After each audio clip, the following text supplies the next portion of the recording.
Congress agenda anti Hindu agenda. ఇవాళ 2014 లోపల మతహింస నిరోధక చట్టం పేరు మీద ఒక చట్టం తేవాలని సోనియా గాంధీ నేతృత్వంలో ఉన్నటువంటి UPA 2 ప్రభుత్వం ప్రయత్నం చేసింది.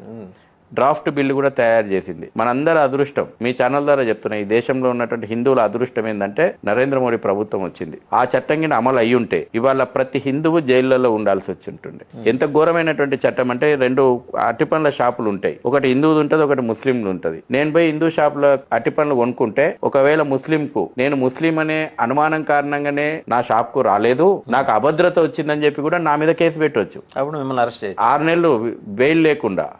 లేదు, ఒక నేను వాసుదేవన్ గారిని చూసి నాకు అభద్రత వస్తుంది, మనసులో నాకు నిద్ర పడతలేదు, భయం అనిపిస్తుంది, వాసుదేవన్ గారిని చూస్తే ప్రత్యక్షంగా కూడా కాదు, ఈ అనంత్ టీవీ ఛానల్లో మిమ్మల్ని చూస్తాడు ఒక ముస్లిం ఎక్కడో కూర్చొని, మీ ముఖం చూస్తే ఆయనకు భయం అవుతుంది, ఆయన పోయి కేసు పెట్టవచ్చు, మిమ్మల్ని 6 నెలలు అరెస్ట్ చేయాల్సే అవకాశం ఉంటది. ఇంత ఘోరమైనటువంటి డ్రాఫ్ట్ ఎవరిని అంతే ఈ దేశం లోపల హిందువులను